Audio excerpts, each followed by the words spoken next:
Hello, Defy Gravity listeners. This is Juliana Sauber back again for another amazing health talk. And I have a colleague with me, Jerilynn Fabien. So say hi, Jerilynn. Hello, everyone. Jerry. You could call me Jerry. I'm Jerilynn Fabien. I live in Houston. I'm a naturopath, and right now I work with seniors. Awesome. Well, good. We're very happy to have you, Jerilynn. And, I just wanted to, the topic of today, which was inspired a couple of days ago, is the perfection of challenge, which sounds like a bit of an irony, but it'll make more sense as we go through this. I was thinking about years ago when I used to hate opening the mail. I used to hate getting the mail because the mail always had bad news in it, didn't it? So I would get super nervous going to the post box. I would be like, oh, what is the bad news for today? What extra bill do I have? What is going to be happening? And I would literally feel this flush of fear kind of overcome me. And sometimes I would completely avoid opening the mail because I would see one and I'm like, I've told the story before, the IRS used to freak me out. So I wouldn't open IRS envelopes, which is not a good thing not to open, right? But I also, other things like to be called in the boss's office, I would immediately go into this flush of what bad news do they have for me? What terrible thing has happened? What did I do wrong? Because every unexpected thing would send me to this tizzy. And I would start screaming and yelling. Sometimes I'd start swearing too. I used to, I still use them occasionally, right? So swearing is a piece of that. Slam my hands on the table. Good. And then I would grump around for a while. I would tell everybody I saw what I was angry about or what was giving me problems that day as if that was going to solve it. Talking about it over and over and over again. But all it did was just increase those feelings of like how unfair it was, and how terrible it was. And I became a real Scrooge. And there came a point when I started looking at myself and my life and my reactions to the world, and I went, that is not good for me or anybody else. So one monumental shift that really helped me was the perspective that challenge happens for best and highest good. That God has orchestrated it so it's for my growth. And if I resisted it, at first I resisted it, right? So it was like, why would that be? God wants to do things for our best good, right? So why would I get challenged? Why shouldn't everything be really super easy? But and I saw it all as like terrible and annoying and frustrating and all these, these sort of low frequency emotions. And over time, though, I really adopted this perspective that everything happens for my best and highest good. It didn't happen overnight, granted, I had to practice it quite a bit, but I recognize that old adage, the one where when a door closes, a window opens, is the truth of it. Literally, when you open that window, especially the first time in the spring and that cool breeze comes in and you smell the fresh air, you realize that you've had a lot of stale air around you and it's time to kind of get out and move on, right? In manufacturing and Kaizen, we learned a Japanese method of problem solving that said that every challenge is actually a gem of opportunity. So that really gave everything a sparkle, right? So diamonds and rubies and emeralds, things along those lines. And it was a chance to find better solutions and solve problems and being efficient and having way better outcomes. So things worked better. And I was recently part of a discussion that brought up the idea of grit. The concept that we can overcome anything, that nothing can stop us, and that no obstacle is too large. Really at the core of this is resilience, right? The ability to be resilient and overcome anything. But within that, the key thing, I believe, is perspective. You have to start with having a different perspective on what's happening, right? So we're going to look at perspective mostly today. Okay, and that's at the root of the perfection of challenge is perspective. So I'm going to use an analogy. You probably have heard the boiled frog analogy, that if you put a frog in hot boiling water, it's going to jump right out, right? But if you put a frog in cold water and you just slowly turn the temperature up, it'll stay nice and warm and toasty until it boils itself to death. And the other one, which I love, is if you take hot boiling water and you throw a carrot in there, it softens. If you throw an egg in there, it gets harder. But if you throw a coffee bean in there, it changes the water. So the coffee bean says, I'm not going to change who I am. I am going to have an impact on the environment around me. So whether you soften, harden, or change the water really is your choice. And you may not realize you have that choice, but you're going to believe that better when we're done here today. We're in the midst of a huge challenge, a global challenge. So the question is really, are you going to be the one who softens, hardens, or changes the water of the environment you're in? And I think a perspective shift is just like one key, like flip the switch. So each and every challenge we have is, we see it as size-based, right? There's small, medium, large challenges. And the size of the challenge depends on your perspective and your grit to overcome it. So perspective, like as an example, you get an email or a phone call from your boss, and all of a sudden they're moving you to a different job, or maybe you've lost your job. So this is your choice point, right? You can lament the change. You can tell everybody how horrible and terrible it is, how much you love your current job, how much you're going to hate the new one. You don't want to move. Talk about it over and over and over again. Tell everybody you know, and be completely miserable, sitting in a soup of stale, of dirty water. Or you can say, hey, maybe there's a better job for me. Maybe I'll like this more. Maybe I'll meet some new people, learn some cool new stuff. And one door has closed and a window has opened. And you don't know what's on the other side of that. The other side of that could be far better than you could ever imagine. And so you have a choice. Be miserable and lament the fact that you're losing your job and you're probably going to hate the other one, or go, okay, I'm going to make the best of this. I think this is going to be exciting. What can I do differently? What can I learn? And maybe the breakthrough that you need in your life is on the other side of that. Maybe that thing you didn't know you needed. So when we moved to Three Rivers, I lived in Metro Detroit for 20 years.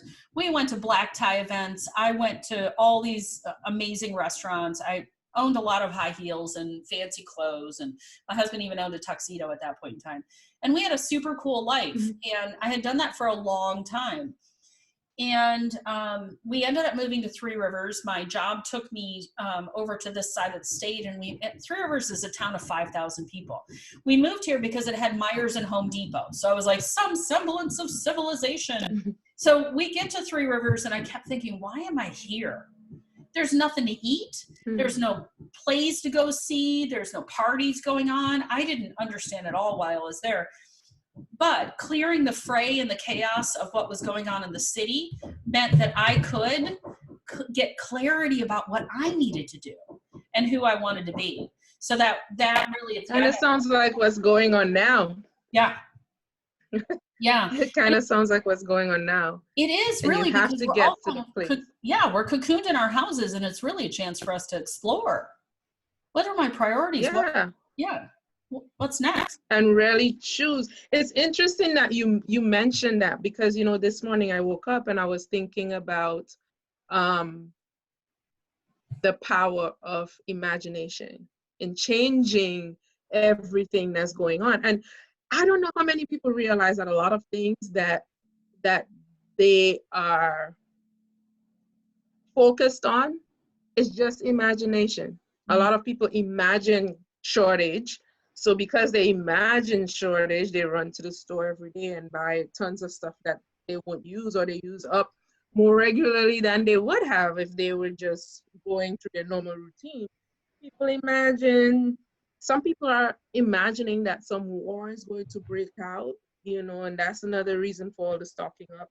People are imagining that they're surrounded by that invisible C word, that everywhere they go, it's out to get them. Right. Yeah. What I mean, people are sitting down, spending so much time imagining, what if I get sick? What if this happens? What if? It's imagination. In the big sphere of things, I know somebody who knows people who've been affected and died, but I don't know anybody, right? And she doesn't know anybody, but she's being affected because people are coming to her and sharing all of this. And I'm sitting here and I'm thinking, is it to my benefit to start imagining stuff based on what other people are sharing with me. And Right. what would happen if we started imagining the opposite of those things? You know, what would happen if I started imagining that things are actually working out Yeah. in the midst of everything that's going on? Things are actually working. That I actually have an army surrounding me that I can't see, but I'm being protected everywhere I go. You know, that I have all I need in the midst of whatever might be going on now and could happen in the future. I don't know. And I'm not going to waste time trying to figure out what's going to happen in the future. I Yeah. don't have control over that. I have control over my now, you know. Absolutely. And if the negative imagination can produce action that we can see with our eyes. We see the effect of people imagining negatively. We see the results of that. I want to believe and I want to hold to the thought that if I do the opposite of that, that I'm going to see the results as well, right? I'm going to see the results of things working out for me. I'm going to see the results of things coming into symbiosis, because I do think that nature is pretty happy right now Yeah. with what's going on. I would agree. So I want to, yeah, I imagine when I go out that I'm protected, and I am. I feel it. I know it. You Yeah. know, and that's something I would encourage people to do. What if you could imagine something different from what it is right now? What would that look like? Yeah. What would that look like? Just doing that, I think, would help to shift not just perspective, but the emotions that you feel in this moment will shift as well. Yeah. Because it's our thoughts that create the emotions that we experience, which eventually become our reality. Yeah. What you Yeah, focus on expands, right? Yeah. exactly. Oh, so Exactly. powerful. Somebody says where focus goes, energy flows. Absolutely. Absolutely. You're Yeah. absolutely Right right. now, I want to imagine doors opening every day for me. Every day. Doors and windows open all over the place. Yeah. Because Every day. we are in a universe of infinite possibility. Every single moment has Exactly. infinite possibility. And you know what? It's okay in the midst of this. I found myself telling someone that ever so often at this time, I don't think I need to justify it, but I am mindful that there are people out there who don't want to hear somebody out there saying, "Oh, things are going great. I feel good." It's, you're looking on the bright side. There's some people who do not want to hear that right now. Yeah. They want you to join them in the sorrow and the morals of everything that's going on. And think of what happens when you go with that flow, when you follow the masses. It shifts you into that frame of thinking. So Mm. if I were to do the opposite, I want to think that that's exactly what happens on the other side as well. you Mm. know Mm. you have to be intentional. You have to be intentional, especially at this time. And I just remembered something I was going to say is that in the midst of that, um, I understand that you are where you are. In this moment, there are people who are depressed. There are people who are in despair, and that's okay. I think the best thing that somebody can do is acknowledge this is where I am. Mm. Based on everything that you've lived, based on the thoughts that you've been focusing on, based on um, not just the thoughts, but everything that's demanded your attention and you've allowed to demand your attention, what you are experiencing and what you feel makes sense. It Mm. makes total sense. Mhm. And it's difficult to jump from that place to a place where you start looking at the sky and thinking, oh my God, it's awesome today. I hear the birds singing. It takes some intentional focus. Mhm. Intentional focus. And it starts with the small things like, what do I have control of in this moment? Mhm. In this moment, I get out of bed. I can choose to get up at 6, 4, or 10. Right. What am I choosing? And if I choose to get up earlier, what am I going to do with the time that I have? Yeah. You know, and sometimes you may not even feel like doing anything, and that's what you may need in that moment. Some rest to help your energy revive to a place where you can start focusing on something else.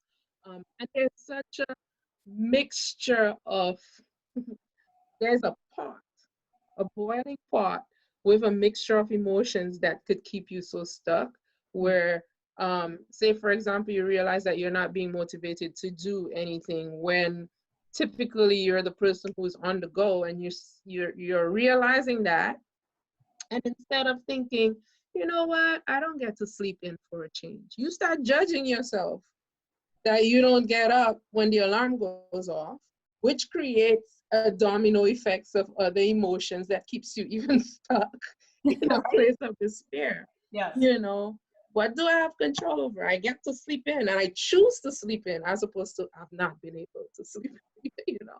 That's It's amazing. just a way of looking at things. Perspective makes a big difference. It does. It does. And you made a really good point. You know, I think that we see challenges sometimes as these giant things, like the big purple gorilla, and you know, it becomes a series of very small steps. One of my Yes. favorite quotes is Nelson Mandela. It always seems impossible until it's done. And, Yes. you know, to your point, people that are in this very sad, very feeling enclosed or out of control situation can start by taking control of very small things. Like if the news is making you fearful, turn the TV off and turn Yes. on some happy music. Yes.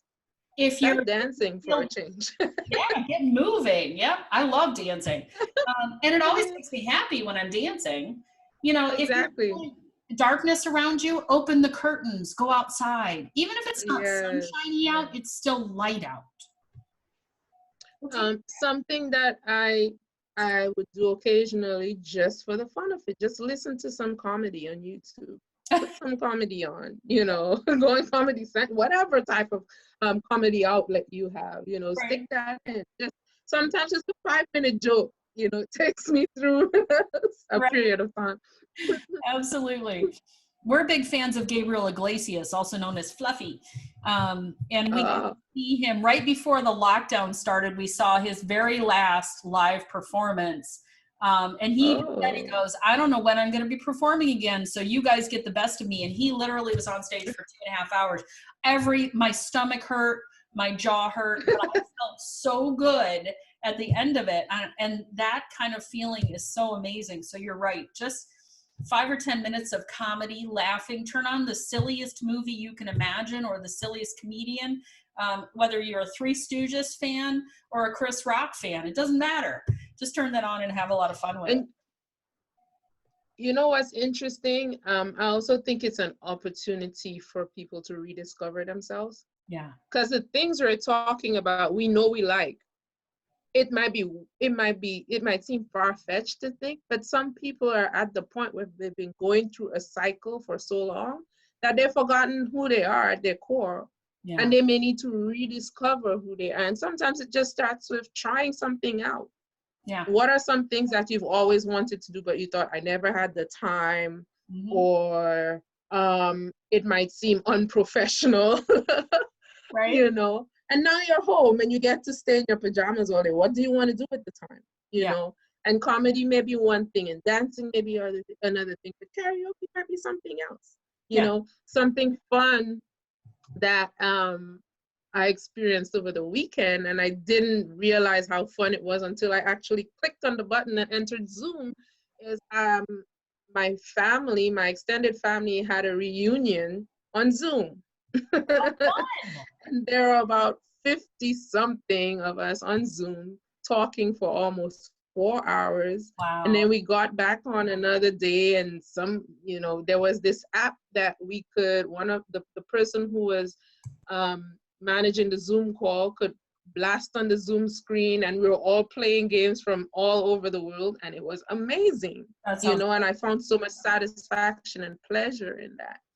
Those are things that sometimes you lose as you go through just the routine, and our routine is intentionally being shaken up right now, because I think it's the precursor to other great things happening in our Yeah. life. A lot of people want to go from this place of despair to the big things that they've been wanting, and you have to get your emotions intact. You have to get to a place where you can be okay with things as they are before you can go to the next level. Yeah. I think a piece of that, one of those, if you will, emotions is trust. Trust that God or creator or whatever your higher power is has your best interest in mind with everything that's happening. Exactly. Whether you're Exactly. working 100 hours a week because you're essential front lines medical worker, or you're at home with no demands. There are opportunities in each and every one of those pieces of it, and just trust that what's coming is what it needs to be. Yeah. Totally. And it's interesting you mentioned the frontline workers. I have a cousin whose wife was affected in Canada. Mm. And my aunt told me yesterday that when they took her off the ventilators, all the nurses started celebrating and dancing. They were just so excited for her. And I thought to myself, even in that environment, you have to find something to focus and celebrate about. Yeah. If it becomes the mundane, I have to do this thing, as opposed to I get to do this thing. Right. It shifts your perspective. I have to means you don't have control, you're doing it against your will. I get to work with these people who don't have access to their family, and I get to be that person who Yeah. encourages them and gets them to the point where they can see the light at the end of the tunnel. I heard of a doctor who kept speaking to this lady who couldn't respond because she had difficulty breathing and she was on the ventilator for so long. And he spoke to her and he said, think of your family, think of a text if you're a believer. If you have a favorite text, that you just focus on that. He was that strength for her when there was no one else there. He got to do that, Yes. and it just shifts perspective when you look at it that way. Absolutely. We get an opportunity to be in service for each other, which is one of Hmm. the most rewarding places to be, is in service. Yes, Yeah. it An is. opportunity to give. If I've done this, not trying to pat myself on the back, but I have a friend who I've known for a number of years, and what a warrior. Her daughter had been dealing with seizures for years, and she said, the doctors aren't giving me answers. She started using essential oils, and then she started doing other things. And then she took her daughter gluten-free, because after months of having stomach pains, the doctors couldn't tell her what was going on. So she forced the doctors to Mhm. take a test. They found out it was celiac, but in the meantime, she took her daughter gluten-free, and her seizures are gone, which is an amazing Mm. triumph. And this is a mom that if you met her in the grocery store, you wouldn't know that she had been so victorious over this. But she did, in part because she had the grit and the resilience and the resolve to say, this is more important than being able to eat, whatever food is cheapest. But they're a low income family. And so she had posted that they Mhm. were struggling to have the gluten-free flour she needed to make bread or muffins or things for her daughter, and they were running out of fruit and vegetables and things along those lines. So we are blessed with so much that I immediately messaged her and I said, I'll be over tomorrow afternoon. And I loaded a bunch of stuff in a bag and took it over to her, because I thought, you know what, that is something I can do. And that perspective of, I have so much, and it belongs to all of us. So I have this opportunity Mhm. to share that. Mhm. Yeah. Doesn't that feel good though? It feels amazing. It it felt so good. it feels good. It Yeah. feels good. It feels even more so when it comes from that place that you mentioned. I have and I want to share. Not that I have to. Yeah. You actually wanted to, and that's the amazing thing. Absolutely. Yeah. Yeah, the ability to kind of take what is seen as a challenge and become aware of it. So there was a time when I would have called myself a very selfish person, and I may not have done that for that person, but I became aware that that was a challenge within me. I sought out solutions. So I have continued to work to be a generous person. And I have to say it's been work. It's not now, but it has been work because I lived in scarcity, a belief that I was going to run out on my own. So how can I share it with others? Because I wasn't going to have enough for my family. And now I have a trust and a belief that it'll all be provided to me, that everything that I need will happen. And when it's that ripple effect, right? I think that I need to be, like in my platform, I've had it in my head and it will affect 1 million people to be important in this world. And what was given to me recently is that even if it's 1,000 people, I make the drop in the water, and then it's up to the universe, it's up to God to take that ripple wherever it's supposed to be. And it's not for me to know that there's 1 million people impacted, but to know that I stayed solid and true to the purpose that I am set to be with, and to be a solution, like find the solutions for the challenges that I've got, and then share those solutions with others so that their challenges get smaller and smaller and smaller and smaller. And then, I've realized, oh God, this is so much. I now have a lot of fun when challenges come my way, because I'm like, God's having fun with me. Like literally, that's a good place to be. Literally, it's, like when I go to my car and it won't start, and I'm like, all right, what is it that I'm not supposed to experience? Like, am I avoiding a car accident? Am I avoiding something else? Am I supposed to wait for my son to get in the car? Is there some, like there could be 100 things that need to happen, and my car didn't start to allow those 100 things to happen. And so I'm like, all right, what are we doing today? Like, let's have some fun with it, because it's an opportunity. And you know what? Another thing is not even needing the answers in the moment. Sometimes I say, okay, clearly I'm not supposed to be doing this right now. I'll figure it out whenever. And there are the times when you're like, okay, what's going on? What am I supposed to be learning in this moment? And there are times when the response is, okay, I get it. I'll be still for now. Right? Okay. Yeah, go ahead. I'm sorry. No, go ahead. You finish your thought and I'll go after. No, I was going to say that sometimes, I have things come into my head and I'll think, well, I need to send something, or I need to do something, or I need to, pull this thing up. And I don't know why I'm pulling it up. I used to order supplements from my wellness center that I don't know why I needed them. And then I would have a client walk in 3 weeks later and who needed that exact supplement. So I was like, oh, thankful I had it for them. Like, I don't know why this happened. But exactly. I had a similar situation happen some time ago. I took an Uber to a destination. For some reason, the Uber could not get to where I was going, so I had to get off. And it was not far. I was not far from my destination, so I thought I'll take the bus.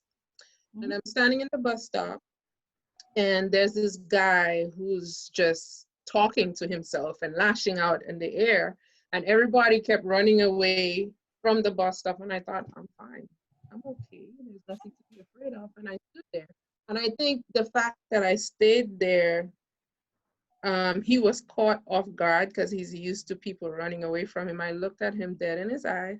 I looked at him and I said, you're okay, you're fine. He looked at me with this quizzical look like, who are you? I said, you're okay. Whatever is going on in your mind right now, I understand that that's what's causing you to express yourself the way that you are. And I'm fine. You're okay. Yeah. He got so calm. And he started talking. In the midst of that, he would curse ever so often and he would apologize. I said, you don't need to apologize. You're okay. I kept telling him over and over again, you're okay. But the interesting thing is that morning, I was leaving my house and I had a bottle of lavender essential oil. Mm-hmm. It was on the table. I left the house and I came back and I got it and I said, I don't know why I need this, because where I'm going today, whatever. I took it and went with me while I'm at the bus stop, and he's speaking to me about the fact that, he's been going to so many medical facilities to try and get help, but no one would help him because he had no insurance. And, I started talking to him about breathing, and right there he started breathing and he started feeling so different. And then right there I thought, your lavender oil. Yeah. I pulled it out and I said, smell this. And he took a deep breath. He said, oh my gosh, that feels so good. I said, I think I brought it for you. Yeah. That's You know? And yeah, and those moments just make life worth living. yeah. You know, it makes just knowing that you're guided at every moment, even when things don't seem like you're going well, you Yeah. know, that feeling of alignment that you get from knowing I'm right where I'm supposed to be right in this moment, Mm. even though my ride didn't get me where I need to go. Right. What a beautiful And then perspective. you see it turn around. Exactly. Well, and Exactly. you, You in know, that moment, you had a decision to make, right? You could have been super frustrated that your Uber didn't get you there. You have to deal with the bus, and you got to wait longer, and you know you're not going to get where you wanted to be, and what maybe it's hot, and you're uncomfortable. Who knows what it is? But you needed to be there in that exactly. very moment to help that person, and you were faithful to that, Exactly. and it unfolded beautifully. That's amazing. E- Exactly. You know, I wanted to shed some light on something you said earlier about being selfish. And I was listening to you and I thought what you said was so amazing. And I thought at any given point, it's about knowing where you're at and just accepting this is where I am. And I feel like wherever you are at that point might be just what you need, because there is the other extreme where people think that I have to do this, you know, this is what we're here to do. So I have to go out and give stuff, and I have to, and there's some people literally giving out of empty cups. Mm. They're giving out of nothing. Yeah. And there is a time when I think if we want to use the word selfish, that it might be necessary to be selfish for a while and fill your cup up. Yeah. Spend some time taking care of yourself. Spend some time figuring out what I like to do and what I want to do and have fun doing that without feeling like I have to meet everybody else's demand. And Right. sometimes it may appear to be selfish, Yeah. but I believe it's part of the process to get you so full that when you are at that place, it's easy for you to see when there's a need that you can fill in the gap for somebody. It's easy for you to give out. You're not giving from an empty shell, you're giving from the abundance of what you've been filled with.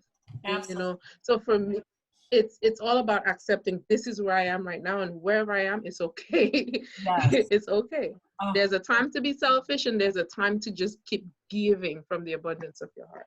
right. Oh my gosh. So true. So true. And then, and then at that point in time, you're the coffee bean, right? Because then you can Yes, encouraging your environment, you can helping those around you just by being present and being like light, happy, peaceful. And to your point, some people don't like, I like, we still run to, you know, into the grocery store to grab some, we're still allowed to go grab food and a couple other things. And so I'll run to the grocery store and I'll see people and they'll greet me, how you doing? I'm like, I am doing amazing today. And occasionally I get this look like, are you kidding me? The whole world's falling I apart. And I know. think to myself, not at this moment. We still have electricity. We have Exactly. food in the grocery stores. I can eat. I can walk. I can drive. I can go out in the sunshine. There's nothing more that I need to be concerned about right now. So, Exactly. You know, I was thinking of the fact that, again, I like saying I get to. So I get to go out and walk. I get to choose if I want to go walking in the morning or in the evening. And there are times I do both. And one day I was just so grateful for that. And I did a Zoom call and I said, you know, you get to go out and walk. And I thought, okay, not everybody gets to. And right. that's okay. You know why? Someone sent me a YouTube video of an exercise workout that there are times when I choose to do that too. You know, so it doesn't, it's not about the circumstance or the yeah, whatever is going on around. You can choose. And you know, if you look at children, they are the perfect example of how to do this. You tell them you can't go play outside. They say, okay, I'm going to get everything possible around. My mom told me I used to play with the plants. I would talk. I believe that was an indicator that I was a teacher at my core. But I Right. would teach the plants. I would go out and I would have my ruler and I'd be talking to the plants Wow. all the That's time, awesome. you know. But you tell a child they can't play outside and you make it work inside. You put them in their room and they make it work in their room. You take away all their supplies and they find something to then really interesting. That's what we're supposed to be, you know. Take that Yes. heart and make things work for us regardless of the circumstance.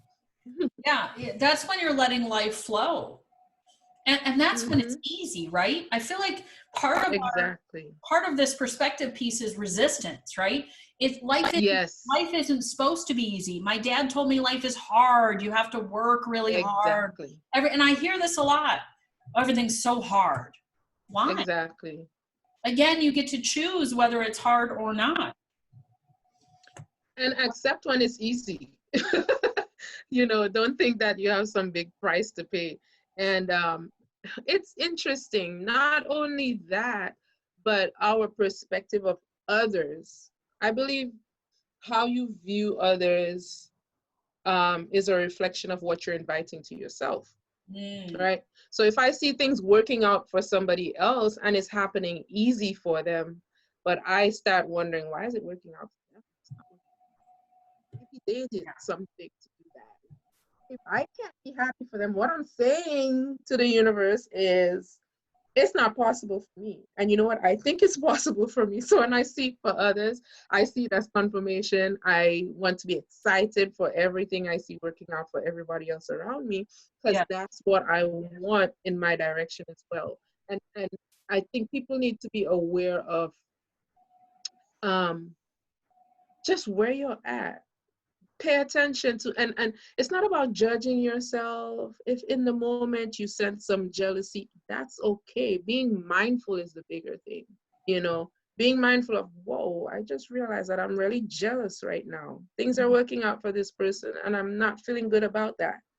Just the awareness of that is putting you in a frame of mind where you're able to shift to something. Yes. The awareness is the key, the awareness of where you're at.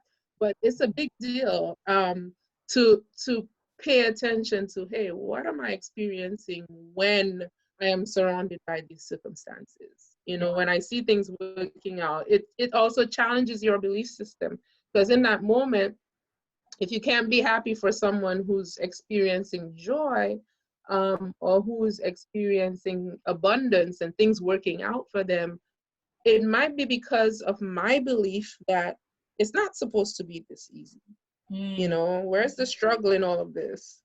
You know, right? and indirectly, what I'm actually saying is, come struggle, come to me, because that's what I need to get to the next level. Yes. So that mindfulness is key. Oh, absolutely true. Absolutely true. Yeah.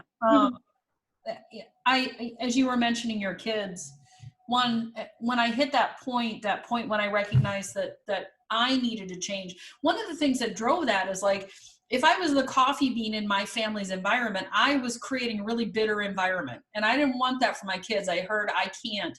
And I heard the defeatist sort of nothing's gonna work out for me starting to brew in them. And I was like, nope, no, no, no. If Hmm. I'm meant to be a role model for my kids, which I believed from before I even had them, then my objective is to be as good a role model and to raise them as good as I can, as I'm within my capabilities. I immediately said, okay, wait a second. I can't be teaching them that. I can't be modeling this.